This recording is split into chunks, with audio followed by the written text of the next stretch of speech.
What is up, everybody, and welcome back to another daily drop brought to you by TarHeelIllustrated.com. I'm THI staff writer Jacob Turner. Joining me, as he always does, it's our very own publisher, Andrew Jones. And AJ, we're here for another Carolina basketball-related drop in this one, and we're going to be talking about which portal player on Carolina's roster currently that is obviously coming this season intrigues us the most. I've got my pick.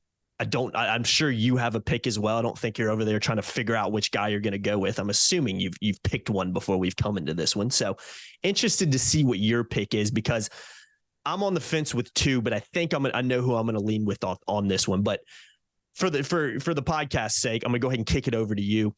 Which portal player that Carolina has landed this offseason intrigues you the most going into next season? Would it be bad for the podcast if I said you take a guess at who you think I have? I think you actually did right before we hit record.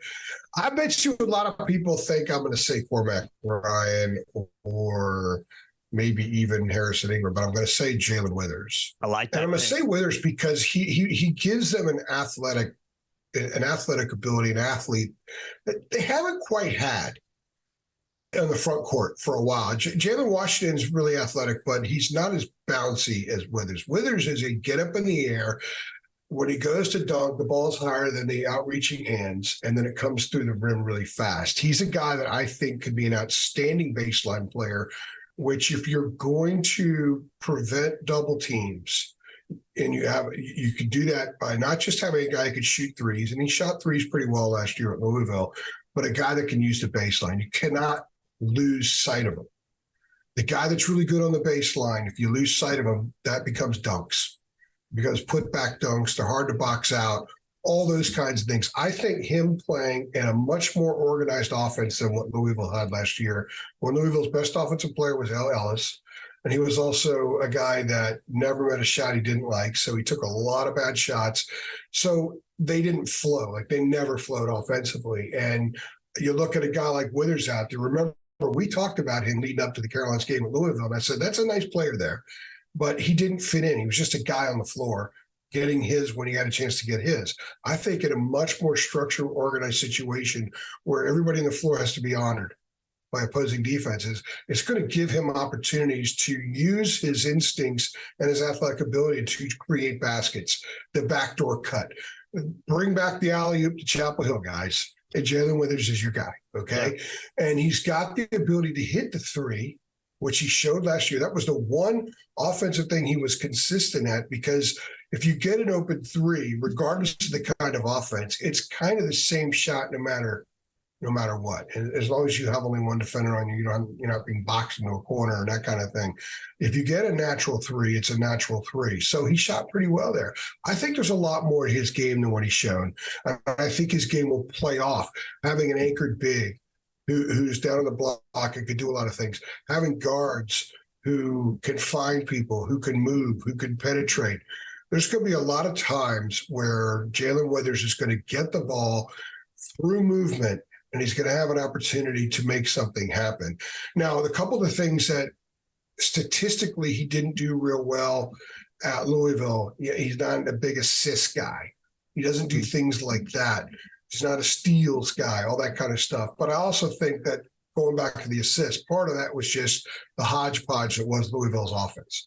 So what I don't want to judge him by entirely is that we don't know if he's a guy that can go baseline, get a pass, defender collapses, and then someone's cutting down the middle. He could dump to him for a layup or a dunk or find Armando or flip the ball back up for an alley-oop. We don't know if he could do that yet or not in a game situation. I think those talents are there, and I think that stuff's going to come out some this year. So I think he's also going to be a guy, when he starts to go up for the dunk, the fans will make more noise while he's in flight than other guys when they're in flight, because they know something spectacular is going to happen. And I'm a believer that the guy that can get you those kind of dunks, there's a psychological effect that occurs.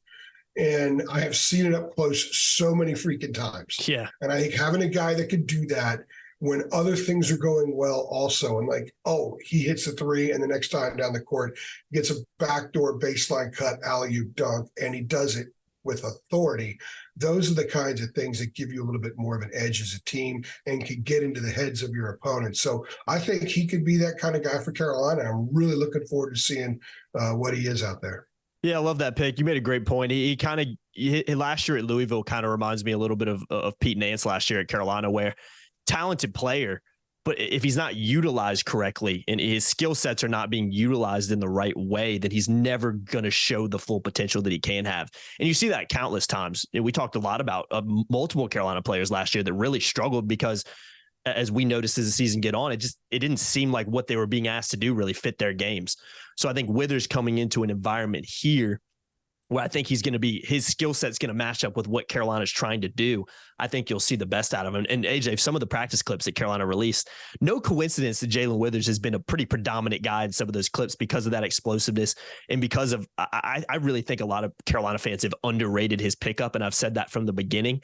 I really genuinely think he's exactly what Carolina kind of needs at that for. And his skill sets will really match up well with a guy like Armando and a guy like Elliot Cadeau and all that kind of stuff. So I like that pick. I think that's a really nice pick. And that was my second. And let me add to that.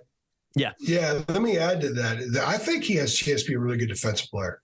Mm-hmm. When Carolina is in situations they need to double and he's the 4, he'll get to the double team quickly to create the double team. Mm-hmm. And I think he'll recover back on his man quickly. I think he's a guy that if they're playing a team with a 4 who is a huge part of the offense, I can see him draping. I think there could be a leaky element there, but a little bit springier. Mm-hmm. Now, I also believe he can play some 3, but I don't think he's going to need to play a lot of 3. He might play a little 3 with this club. I think he's going to be more a 4. We might even see times, depending on the situation, where he could be a little bit of a 5 in short stretches. And he may come off the bench, and that's okay. Because of what he brings, you think about that energy, you think about that balance, you think about when you bring a guy off the bench as a 6th man, how much does that change the team in a positive way and force the other team to have to make adjustments too? That's what you want. They haven't had that for a while. They did when they had Garcia and Brady, but Garcia was kind of in and out, right? Mm. So that dynamic combination didn't really happen very often on the same night. I think here, his skills complement what they'll have on the floor if he doesn't start. If Ingram is the starting 4, they're very different players. And it's like being able to throw long, throw short, and run off tackle. Yeah. And he gives you that element where other teams are going to have to be able to handle a wider variety of stuff from the Tar Heels than they did last year, or quite frankly, even the year before. Yeah. Because they haven't had that kind of guy in a while. No, they really haven't. You have to go back a few years to find. I completely agree with everything you said. Withers was my second, could have easily been my first. But for me, it's Cormac Ryan, AJ. I think Cormac Ryan, he intrigues me a lot, man. And I've been impressed, and I'm not judging. Let me preface this. Like what I've seen from some of the clips that Carolina has put out about him, but I'm not picking him just because of 3 clips. I've said really since the beginning that he's an experienced ACC player first and foremost. Also played a little bit at Stanford as well. So that to me ticks the box. Jay, you can say the same thing about Jalen Withers. I really like when you can bring in guys, and maybe a little bit more so with Cormac Ryan statistically wise and what he did at Notre Dame. You can bring in guys from your own league that have produced not only against you, but have produced in the league for years. That to me is a big positive because it translates a little bit better. Always go back to the Justin Pierce and the Christian Keelings. I know that was a different scenario completely, a different team completely.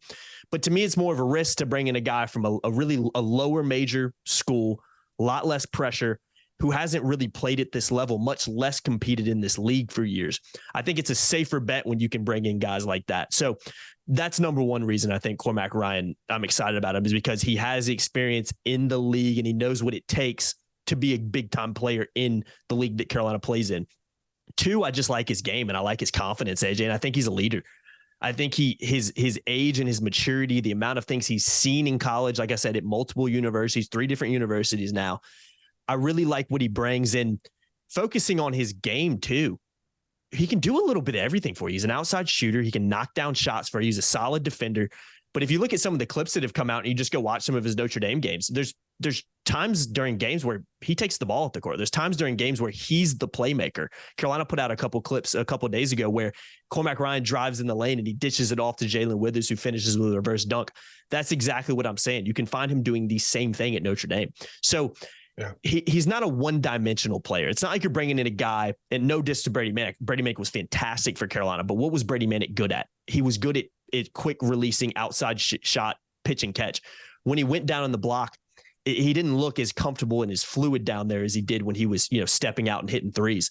Ryan, I think, can bring a little bit more of a dynamic at his position and can do a little bit more of everything. And I think that's fantastic. So experience in the ACC, size, and just his ability out there. And then you bring in a little bit of that leadership element, that been there, done that guy that Carolina, I think, so desperately needs and should always have in abundance on their team because of the pressure that comes along with playing at Carolina. For me, he ticks every single box. So we'll see what he does in a Carolina uniform. Obviously, the pressure is different. It's different playing for UNC than it is for Notre Dame. There's no two ways about it. But I think Cormac Ryan's experience, his game, and what he brings to the court translates perfectly to what Carolina needs this year. So for me, Ryan was my number one, but Withers was a close second. So I think those two guys, I'm very, very intrigued to see what they do during the season, because I think Carolina's success this season, AJ, relies on them having good years. If Cormac Ryan has a bad year, if Jalen Withers has a bad year, I think Carolina has a bad year as well. So I think they're also important to what Carolina needs to do, but I think they're ready to do it. So those are my guys. I think they could survive Jalen Withers underperforming more than they could survive Cormac Ryan. I could agree with that. Yeah. I would say Ryan might be a more important player in that sense. So I had Withers first, Ryan second. So we flipped. I think you hit on all the points. One of the things, a couple of things, let me add to this as well. Cormac Ryan's a pro basketball player. Yeah. If there wasn't the COVID rule, he'd be playing overseas right now, and he would have been in NBA camps. He's a really, really good basketball player. He's another guy. Let's remember, Jalen Withers came off a club that was 2-16 in the ACC. Ryan came off a club that was 3-17 in the league. So both of them were in situations where they weren't playing with the kinds of players they're going to be playing with in Chapel Hill. So when you watch basketball, sometimes a guy doesn't look very good because he's forced to try to do too much. And when you're forced to try to do too much, your mistake numbers increase. I think Ryan is going to find the comfort zones that you're talking about at Carolina, and therefore won't have to be forced into situations where he makes a lot of mistakes because someone has to shoot the ball at the end of the shot clock. Notre Dame used to push it a lot. They kind of went away from pushing it a lot. And there were a lot of times when Ryan had the ball and the shot clock's winding down. And as much as I like Nate Laszewski and think that a guy like Goodwin was a good player and all, they weren't getting open. Laszewski just, if he didn't get his man sealed on the block, he wasn't getting open down low. And that created a higher degree of difficulty for whoever had the ball in their hands. And that was often Ryan. So what you saw, the end result was a guy having to take tough shots. And even Caleb was in that situation too, just in fairness. And I know that Trey Scott on our Facebook page, the Tar Heel Illustrated, did this thing, what's the trade-off, Caleb and Cormac? It's not we're putting down Caleb and trying to prop up Cormac or anything like that. It's just for discussion purposes. Carolina's offense bogged down a lot last year, and a lot of Caleb's bad shooting percentage was having to take those same tough shots. Yeah, bailout shots. So with Cadeau out there, you'd think that it'll be more free-flowing, and Hubert won't run as many called sets that the other team knows exactly step-by-step what they're going to do. If they hit enough from the perimeter and have to be guarded in a certain way that it's harder to double Armando, it's going to be more free-flowing. If Withers is the guy that I said, and if Ingram has a little bit more athletic ability and is really connected with everyone else, which I think is there because he could be a playmaker from the wing, then I think Ryan will just be able to slide into nonstop comfort zones. And I think those comfort zones are more than the perimeter, like you said. He could step into the lane. I like some of the look. They're just clips. They're not going to show us a clip of somebody holding the ball, right? Yeah, I get it, but it is a little bit of a teaser. It is a little bit of a wet the whistle thing, but you could see the fluidity. You could see things happening in space and movement You're not showing just a lot of catch and shoot stuff. They're showing a lot of movement stuff, and everything that I understand about the way things are shifting in the program. And you could see it through who Hubert went out and approached, not just who he landed, but who he looked for as well. That he wanted to increase that, and having a guy who will be 25 years old when they play Radford, and a guy who's got his education at Stanford, Notre Dame, and now North Carolina. Pretty damn good stuff there. Yeah, a guy who could be a pro basketball player, and a guy who is there on a mission to use this year similarly to the way Manick approached his year at Carolina. I think those are all positive things. So I think you made a great choice. I can't wait to see what these guys are like. And I also can't wait to take a snapshot of November and then take a snapshot of mid-February and say, okay, and that's the whole Judge and Hubert thing we talked about last week. Like, where is he as a coach? We're going to we should see a huge shift. Part of that just because these guys get more comfortable with each other. Part of it also is because older, mature players that are playing on a mission and playing with a purpose are going to naturally get better on their own and collectively.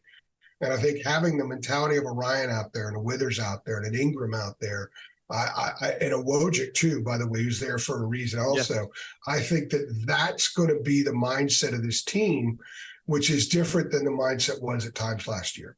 Yeah, definitely. Couldn't agree more, AJ. And we'll wrap it up on that note. We want to hear from you guys, though. Let us know who you're most intrigued about transfer-wise. Get involved. All links are below. TarHillIllustrated.com, on Twitter at Hill Illustrated, and our Facebook page as well at Tar Heel Illustrated. And reach out to me on Twitter as well. It's at Jacob Turner, THI. I've been Jacob Turner. He's been Andrew Jones. Another episode of The Daily Drop. We appreciate y'all watching. As always, like, share, subscribe, hit the notification bell too. See y'all on the next one. Thanks.